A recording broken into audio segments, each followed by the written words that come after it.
Yeah,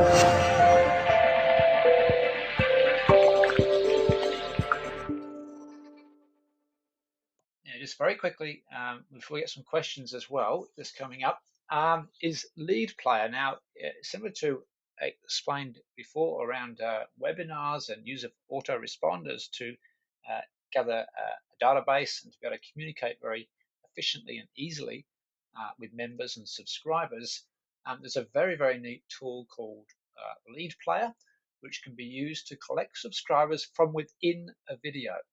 So you can actually play and use a video and collect subscribers from inside the video, and it doesn't even have to be your own video. And what I mean by that is you actually get a sign up form that appears inside the video itself, either at a convenient stopping point inside the video. And you might want to get a convenient kind of stopping point. And so to continue to watch this video, you need to subscribe.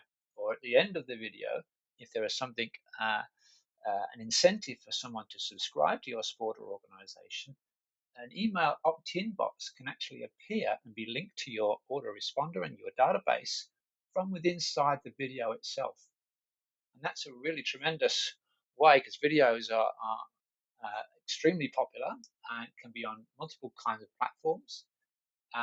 And they're a great way to interact and have that personal communication. People love watching videos and have the actual opt-in to your database from within inside the video itself. And that's a tremendous tool that I've certainly started to use and been aware of for a little bit of time, but it's still quite new technology. So being able to opt into a database from inside the video is a really good way to collect subscribers that way. And that's called Lead Player. Okay, I'm going to unmute now Jean and Keith at the same time. Hold my breath a little bit on that one. But we're going to unmute Keith and Jean, and we're going to take some questions. And I have one that came in beforehand from Bob, who sent in a question before the webinar just to kickstart us. And then I'm also going to pass to Catherine Duff in the background to see what other questions we've got coming in. So I think I might start with the Keith on this question, and it's a good one. The question is, Keith, super slow motion video analysis is a correct tool for analyzing individual skill techniques. Does the panel feel that there is a role for this in developing team play and tactical development?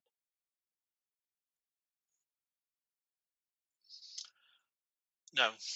Okay. Would you like to expand on that a little bit?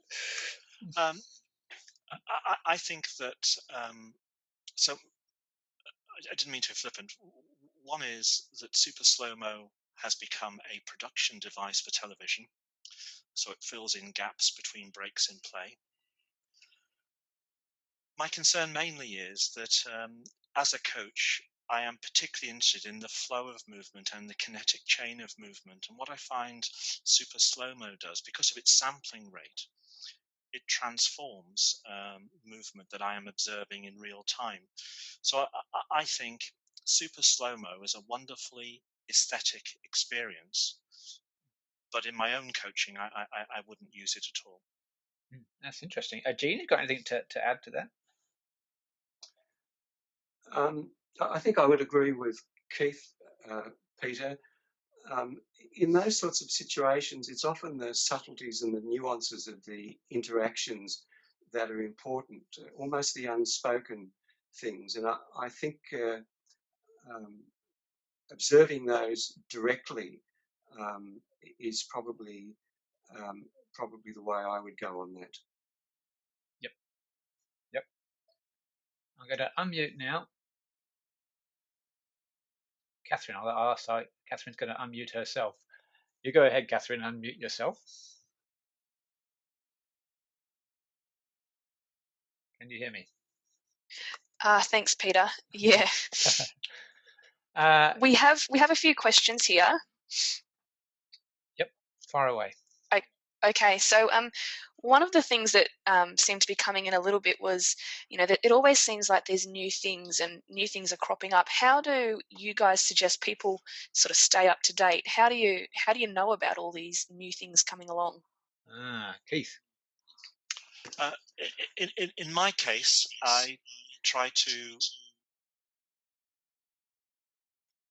I'll just mute Catherine and Jean there so you get the echo. Keith, go on. Sorry, I apologise. I was getting the echo then. So in my case, what I tend to do is I try to aggregate from thought leaders, and mainly I find now Twitter is the place where new stuff's appearing. Clyde Street Paperly helps me, and what I do is I try to work out whether it's going to add to what I'm already doing. And so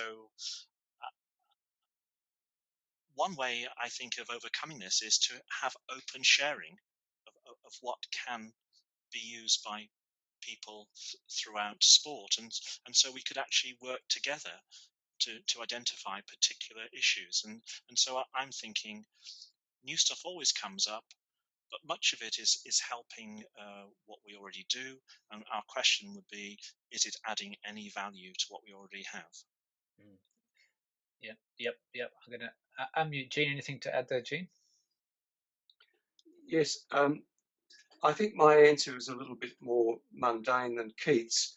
I look to the aggregators, whether it's a Stephen Downes or a Keith Lyons or somebody else, and I have just a few subscriptions. I know somebody else has done the work of aggregating, in other words, putting a whole lot of stuff into one place, and then I go through that and selectively pick out things.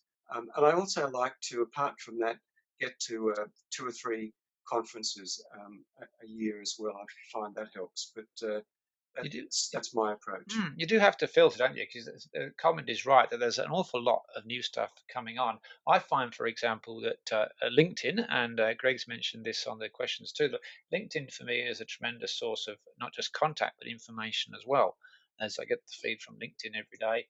And I belong to parts of groups within topics that interest me. So mine's around inclusion and disability and sport, and active recreation. So I subscribe to those groups and I get the feeds from those groups from LinkedIn. I can also post to those groups and communicate with them myself. And when I added them up the other day, that amounted to around 200,000 people were able to actually communicate and send messages to there. And some of those groups are extremely active as well. So very worthwhile, but filtering what you actually do use. Catherine, I'll unmute you. I did mute you for a second because we were going to get some echo there. Any other questions? Oh, okay. We just had one question, Pete, about using webinar technology with coaches and how easy that would be to do, and any examples you've seen of that. For sure. I myself has been involved with a few of those, particularly good for niche coaching areas, whether it be high performance or even officiating, for example, for officials. Got something coming up around there. Where you can have more concentrated webinars. You can have up to 6 panelists at any one stage unmuted, but in theory you can unmute a participant, an attendee on a webinar also, so you can have feedback from attendees. You can change the screens, so I may host the webinar.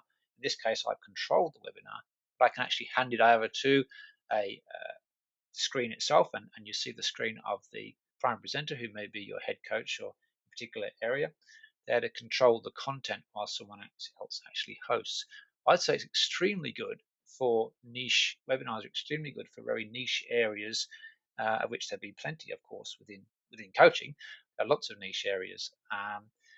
One within officials, or a particular project management type tool. I'm just trying to think of a particular example where it's more of a project management type tool that you might use a webinar for. So it tracks the project. I've certainly used this with Play by the Rules. We're working on a particular project and we have a smallish group of a dozen people or so from around the country, and we use webinars to work on that, because whatever you see on your screen is what people see. You're seeing the PowerPoint, but you could equally be seeing me on a Word document or on the internet or whatever. So whatever's on your screen you can use. So it becomes a project management tool as well. I hope that answers the question there. I think we're just a bit over the hour now. So what I might do, Catherine, if you can keep yourself muted. Thank you very much for that. We do have some other questions, and we will address them post the webinar as well. But we might start to wrap up there with perhaps a few final comments from Keith.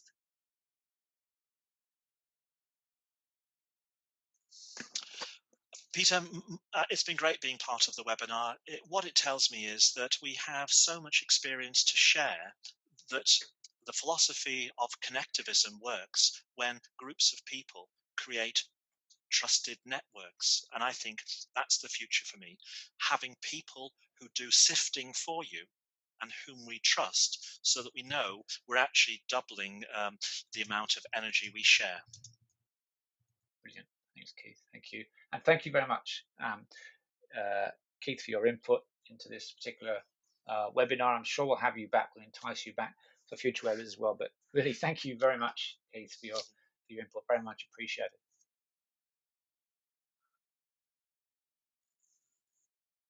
Jean. Any yes, thank you, comments? Peter. My wrap-up points are these.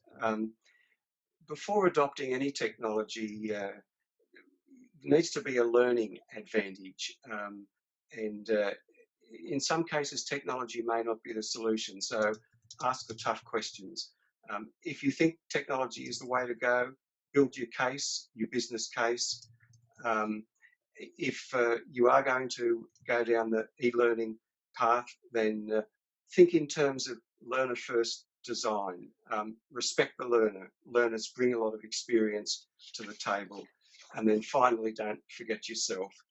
Your own personal learning network, and it may be just a few subscriptions or a few things you check out, which may in time grow, but just build that into your daily routine. So that's it from me.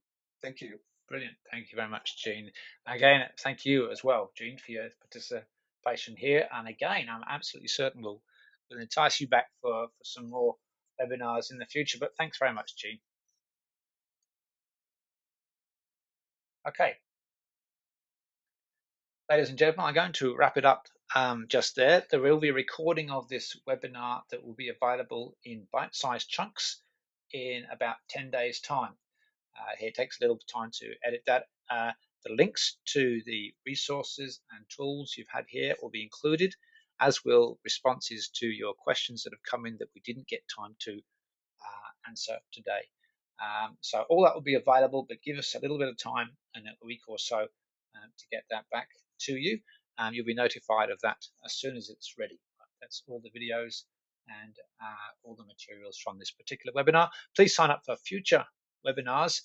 We're coming towards the end of this particular series, but we're looking at what we could do in the future respect to future series webinars as well. So thank you very much for your attendance. Really do appreciate it.